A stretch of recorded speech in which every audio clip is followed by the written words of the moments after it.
Vous m'avez vraiment manqué. On a mis un peu de temps sans se voir, mais rassurez-vous, tout ira pour le mieux. La dernière fois, nous avons parlé du thème sur le choix de sa banque. C'était un thème ô combien intéressant et important. Et je voudrais ici remercier tous ceux qui ont suivi notre vidéo et qui ont partagé avec leurs amis. Nous encourageons toujours à rester dans cette dynamique. Abonnez-vous, je suis convaincu que vous ne serez pas déçus. Nous allons de plus en plus progresser. Je remercie tous ceux qui m'ont déjà fait confiance dans la confidence parce qu'ils se sont rapprochés de moi pour comprendre comment ils peuvent améliorer leur activité en s'appuyant sur notre expertise, sur l'expertise de Professional and Finance. Aujourd'hui, nous allons aborder un nouveau thème, un thème qui concerne également nous tous, un thème qui est important, un thème qui est vraiment fondamental pour la suite de tout ce que nous allons faire. Comment choisir son compte bancaire? Ça, je dirais que c'est la base de tout. C'est-à-dire que vous aurez toujours des gens qui arrivent au niveau du palier d'une banque et ils arrivent et là, ils demandent à ouvrir un compte sans chercher à poser leurs problèmes. Et vous êtes mieux placé pour savoir que avec la pression que les agents d'accueil reçoivent, avec la pression que les cadres de banque reçoivent, ils n'ont pas toujours la présence d'esprit de revenir vers vous et pour vous demander précisément l'utilisation que vous comptez faire du compte. Et à ce moment-là, vous vous rendez bien compte que vous allez finir avec un compte que vous ne vouliez même pas au départ. Alors, choisir son compte, c'est de se dire quelle est l'utilité que je vais, si vous voulez, à quoi va me servir ce compte? Ce compte pour quel intérêt? Ce compte à quelle fin? Vous devez déjà d'abord comprendre que de façon générale, il existe plusieurs types de comptes. Il peut y avoir des comptes de dépôt, il peut y avoir des comptes courants et parfois même il y a des comptes titres pour certains types de banques où vous voulez faire des investissements, des placements financiers. Mais nous, on n'en est pas là.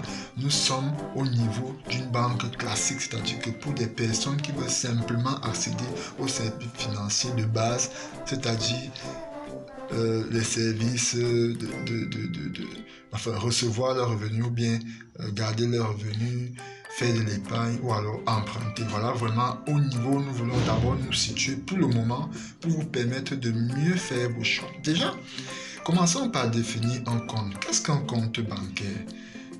Un compte bancaire est simplement un tableau comptable qui permet de retracer en réalité l'ensemble du fonctionnement qui existe entre le banquier et son client.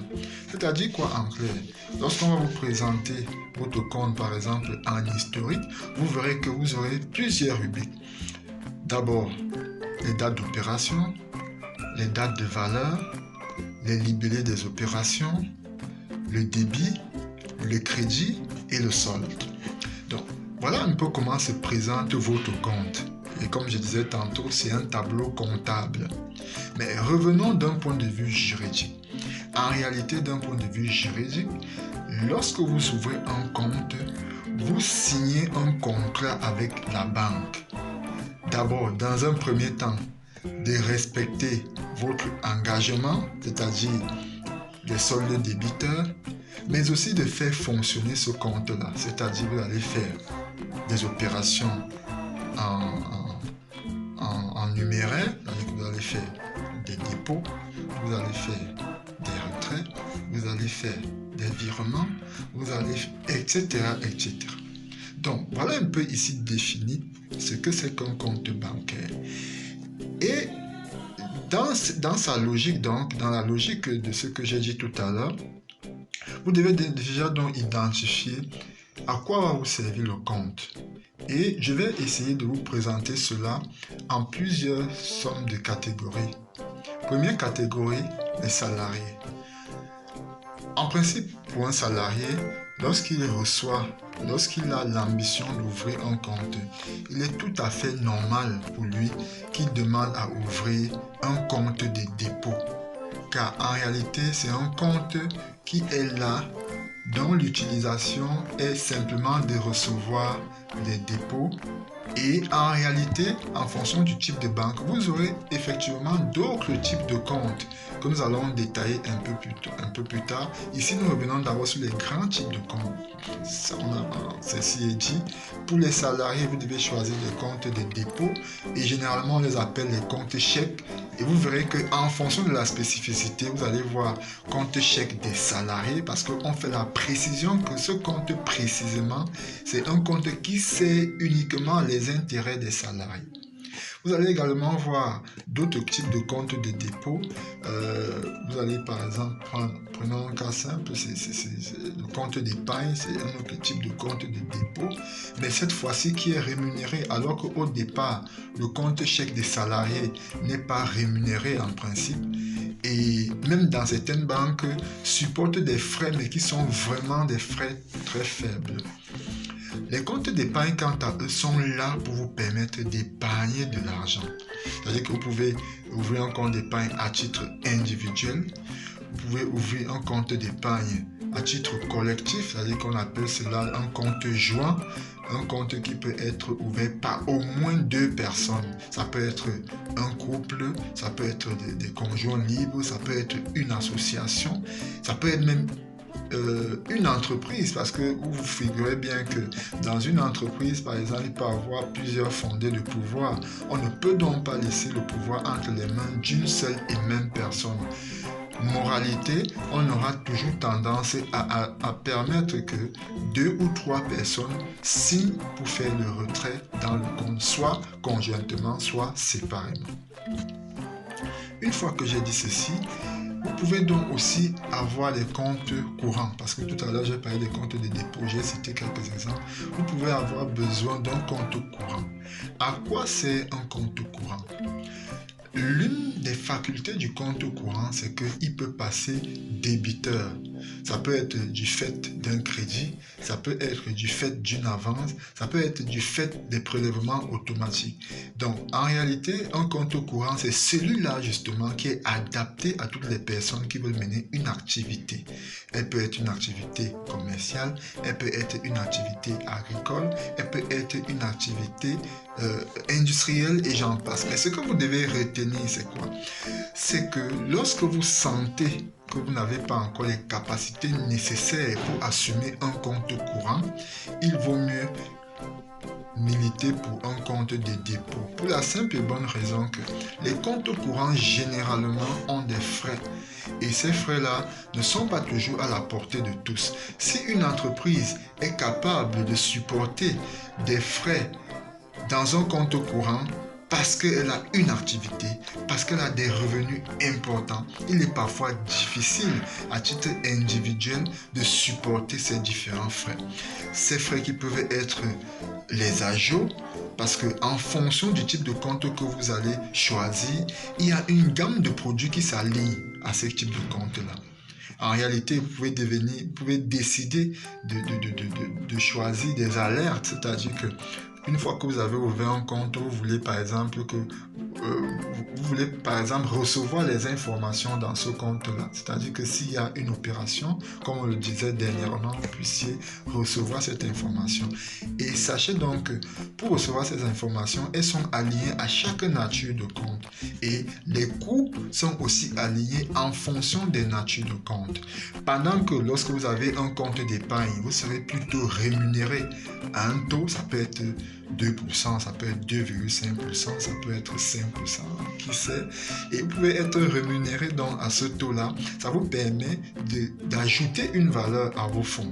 Mais attention, vous devez comprendre et savoir que lorsque vous épargnez, il y a une certaine limite que vous ne devez pas dépasser. Une limite que lorsque vous la franchissez, vous commencez à payer des taxes sur les revenus des capitaux mobiliers, si on prend le cas par exemple du Cameroun. Donc toutes ces questions de fiscalité, de charges, d'utilisation que vous allez faire du compte sont des éléments que vous devez prendre en compte pour prendre la décision dans le cadre du choix d'un compte. Dans le compte courant également, vous devez également savoir que le compte courant a plusieurs avantages. C'est vrai, il est coûteux pour certaines personnes qui ne sont pas encore à un certain niveau déjà, avec le montant initial que vous devez déjà même verser, avec les frais de tenue de compte qui existent dans cette nature de compte, avec les agios qui existent dans cette nature de compte, avec les commissions qui existent dans cette nature de compte, etc., etc. Donc, ce sont des paramètres que vous devez chaque fois intégrer lorsqu'il s'agit d'ouvrir votre compte. Maintenant, quelques aspects qu'il faut prendre en compte lorsque vous avez déjà choisi votre compte. Je parle ici bien entendu du fonctionnement. Vous devez savoir ceci. Un compte a plusieurs parties et aujourd'hui nous allons nous intéresser davantage au débit et au crédit pour vous permettre de comprendre votre historique. Déjà, d'abord, le compte ne fonctionne pas comme dans la comptabilité où nous avions le crédit qui était plutôt des opérations qui sortaient et le débit qui était plutôt des opérations qui étaient ancrantes. Ça veut dire que quoi en clair? Vous devez inverser la lecture dans un compte. C'est-à-dire, dans un compte bancaire, le crédit qui est pour vous un avoir se retrouve dans votre débit en réalité qui devrait être votre avoir se retrouve dans le crédit parce que c'est un avoir que vous avez auprès d'un tiers et pour ce tiers là c'est plutôt une dette. Vous comprenez un peu? Et maintenant le crédit qui dans votre comptabilité normalement au départ devait être une sortie d'argent, une sortie d'argent est plutôt une entrée d'argent dans les comptes de la banque et donc pour vous se retrouve normalement au débit. Ce qui veut dire quoi? Dans un compte donc, il y a un ensemble d'opérations qui sont donc autorisées ou qui seront courantes d'abord. On va aller étape par étape. On aura les opérations en espèces. Vous aurez, lorsque vous avez fait un versement dans votre compte en espèces, vous verrez qu'il y aura une inscription au crédit de votre compte du montant que vous avez versé. Autre aspect, vous pouvez recevoir un virement d'un partenaire. Ce virement va se retrouver au crédit de votre compte bancaire. Vous pouvez également recevoir, vous pouvez bénéficier d'une mise en place de crédit, c'est-à-dire que vous avez déposé une demande de crédit et elle vous a été accordée, vous avez signé toutes les formalités nécessaires. Cette mise en place de crédit va se retrouver au crédit de votre compte et va impacter positivement votre solde. Par contre, lorsque vous allez tirer un chèque à un ami, lorsqu'il viendra toucher ce chèque, l'écriture va se retrouver au débit de votre compte, ce qui va impacter négativement le solde de votre compte qui va passer d'un montant X à un montant X moins M, c'est-à-dire M représente ici le montant du chèque que vous avez signé à votre collègue. Maintenant, quelques autres aspects qu'il faut prendre en compte, ce sont les commissions. Ici, ce sont des prélèvements automatiques. En réalité, vous n'aurez mené aucune action dans le sens de faire sortir l'argent de votre compte, mais vous constaterez un certain type d'opérations qui vont se générer dans votre compte automatiquement.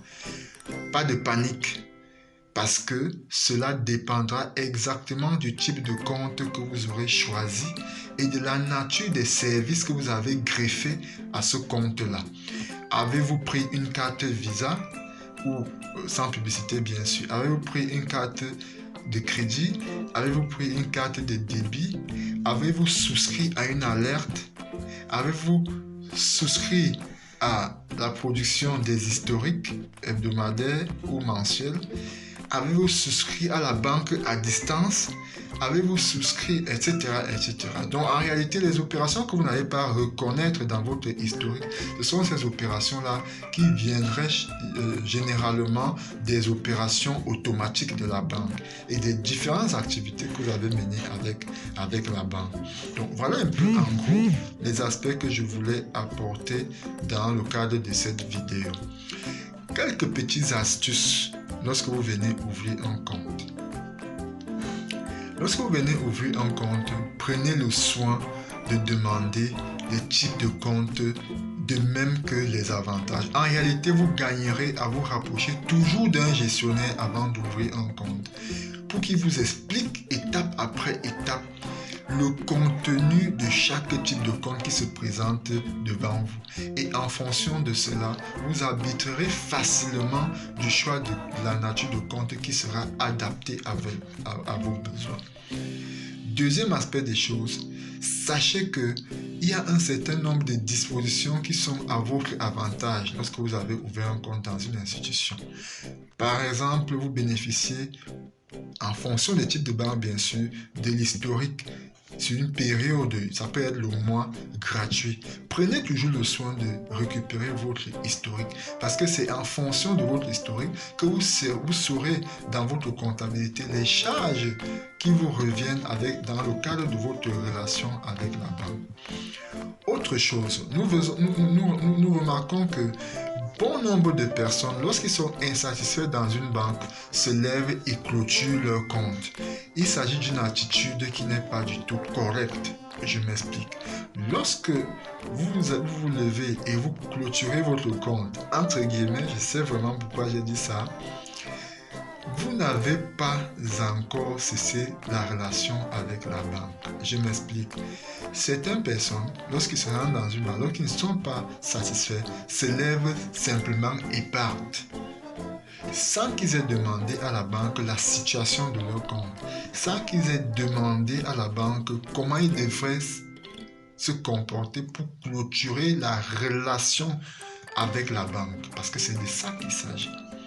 Et donc, ils se lèvent et ils s'en vont. Et puis, 4 ans plus tard, ils sont surpris que voulant revenir à cette banque, ils retrouvent un solde débiteur parfois important. Ce solde débiteur, vous devez le savoir, vous devez le payer parce qu'il s'agit bel et bien d'une dette parce que vous n'avez pas rompu le contrat avec la banque. Ce contrat qui devait se rompre à travers une demande de clôture de compte. Lorsque vous ne l'avez pas fait, vous êtes redevable à la banque et vous devez en supporter les conséquences. Vous devez clôturer le compte conventionnellement. Lorsque vous ne l'avez pas fait, vous devez supporter les conséquences. Et cet aspect des choses est très déterminant pour ceux des personnes qui choisissent les comptes courants. Si vous avez choisi le compte courant, prenez toujours soin, si vous n'êtes plus satisfait des services, des prestations de la banque, de demander la situation de votre compte afin de procéder à la clôture conventionnelle de ce compte-là. Parce que la clôture, le simple fait de partir, de laisser le compte, ne veut pas dire que vous avez fini votre relation avec la banque. C'est en clôturant, en faisant une demande de clôture de compte que vous êtes rassuré que effectivement la relation avec la banque a pris fin. Vous avez mis terme à cette relation. Ça, c'est pour ceux qui ont les comptes courants. Pour ceux qui ont les comptes de dépôt, plus précisément pour ceux qui ont choisi d'avoir des comptes d'épargne, il ne sert à rien de demander à clôturer son compte d'épargne pour plusieurs raisons. Première raison, les fonds que vous avez laissés dans ce compte-là vont continuer à produire les intérêts, ce qui est pour vous un avantage. Et rassurez-vous, que vous reveniez dans 10 ans, vous aurez toujours votre compte et vos fonds n'auront jamais bougé négativement. Pour ceux qui qui ont des comptes d'épargne. Au contraire, vos fonds vont progresser à travers le phénomène de la capitalisation, c'est-à-dire que les intérêts vont se calculer sur les intérêts, des intérêts, etc., etc.